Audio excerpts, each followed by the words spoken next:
Student, आज कक्षा 11 में हम पांचवा प्रश्न distinguish between the following prostomium and peristomium में अंतर देखेंगे। फिर सेप्टल नेफ्रिडियम एंड फेरिंजियल नेफ्रिडियम में देखेंगे। तो इसके लिए एक चित्र लेते हैं हम। तो यहाँ पे देख रहे हैं प्रोस्टोमियम। प्रोस्टोमियम क्या है? ये केचुए के या अर्थवर्म के प्रथम खंड पे है, आगे की ओर मुख पर लटका हुआ। या यहाँ देख लें, ये बड़े रूप में दिखाया गया है, इसको प्रोस्टोमियम कहते हैं। समझ में आ गया? और पेरिस्टोमियम क्या है? ये फर्स्ट बॉडी सेगमेंट है अर्थ में। इसमें देखेंगे माउथ में जो सराउंडिंग रहती है, माउथ ओपनिंग में जो सराउंड रहता है, उसको बोलते हैं पेरिस्टोमियम। तो इसलिए इसका स्क्रीनशॉट ले लें। दूसरा चलते हैं सेप्टल नेफ्रिडियम एंड फेरिंजियल नेफ्रिडियम। तो इसके लिए भी चित्र देख लेते हैं। यहाँ पे दिखाई दे रहा है, तो आप देख रहे हैं 15वें और 16वें में। तो यहाँ जो खंड है उसको बोलते हैं हम सेप्टल नेफ्रिडियम, और चौथे, 5वें एंड 6ठे में फेरिंजियल नेफ्रिडियम। तो हमें यही लिखना है, they are present on both side of intersegmental septa behind the 15 segment, they open into the intestine. ये इंटेस्टाइन में खुलता है। They are present as 3 pair tufts in the 4th, 5th and 6th segment. तो इसका भी screenshot ले सकते हैं आप लोग। अगला प्रश्न है, what are the cellular component of blood. तो ब्लड के सेलुलर कंपोनेंट्स के बारे में हमें बात करनी है। तो पहले ब्लड के बारे में जान लें। ब्लड का पीएच कितना होता है? लगभग 7.3 से 7.4, मतलब बेसिडिक होता है। ये बेसिडिक ये ब्लड क्या है। और एक स्वस्थ मनुष्य में लगभग 5 से 8 लीटर तक पाया जाता है।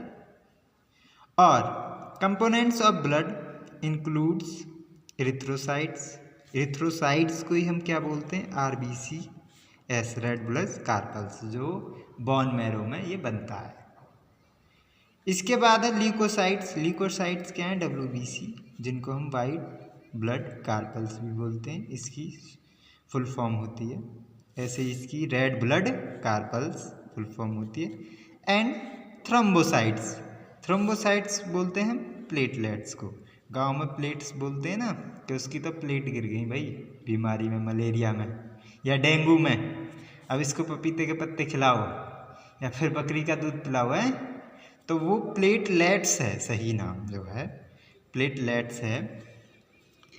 तो these components from 45% of blood. ये ब्लड का लगभग 45% भाग बनाते हैं। They are suspended in the remaining fluid portion called plasma. Fluid portion को क्या बोलते हैं? प्लाज्मा। Mammalian erythrocytes. अब यहाँ स्तनधारी दो कन्वॉन्स होते हैं, उभयचर उभयतल कलर्ड सेल होती हैं, डिवॉइड ऑफ न्यूक्लियस, न्यूक्लियस में होती हैं। They help in transporting respiratory gas. ये रेस्पिरेटरी गैसों की परिवहन में सहायता प्रदान करती हैं। ल्यूकोसाइट्स और वाइट ब्लड सेल्स या डब्ल्यूबीसी हैं। ल्यूकोसाइट्स को ही डब्ल्यूबीसी बताया था मैंने। Blood white blood cells are nucleated cells, मतलब न्यूक्लियस पाया जाता है उनमें। They can be divided into 2 types. यह 2 भागों में विभाजित होती हैं। पहला है ग्रैनुलोसाइट्स। इसमें होता है न्यूट्रोफिल्स, इसेनोफिल्स एंड बेसोफिल्स। दूसरा है एग्रेनुसाइट्स। तो इसमें क्या होते हैं? Lymphocytes and monocytes.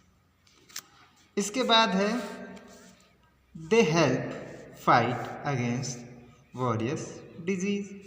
ये बहुत सारी बीमारियों से लड़ने में काम आता है। Causing germs entering the body. ठीक है, जो जर्म हैं वो इंटर नहीं कर पाते हैं बॉडी। इसके बाद है जो thrombocytes are cell fragments produced from megakaryocytes of the bone. They play a major role during blood coagulation. अब ध्यान दें कि रुधिर का, इसको बोलते हैं रुधिर का थक्का। ये थ्रोम्बोसाइट्स क्या करते हैं, मान लीजिए किसी के चोट लग जाती है, चोट लग जाती है तो ब्लड बाहर बहता है, बह रहा है।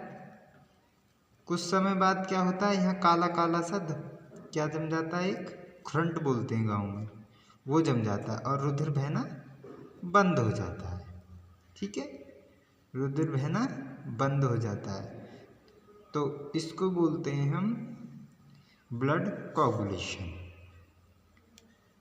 तो आज के लिए इतना ही। Thanks for watching video.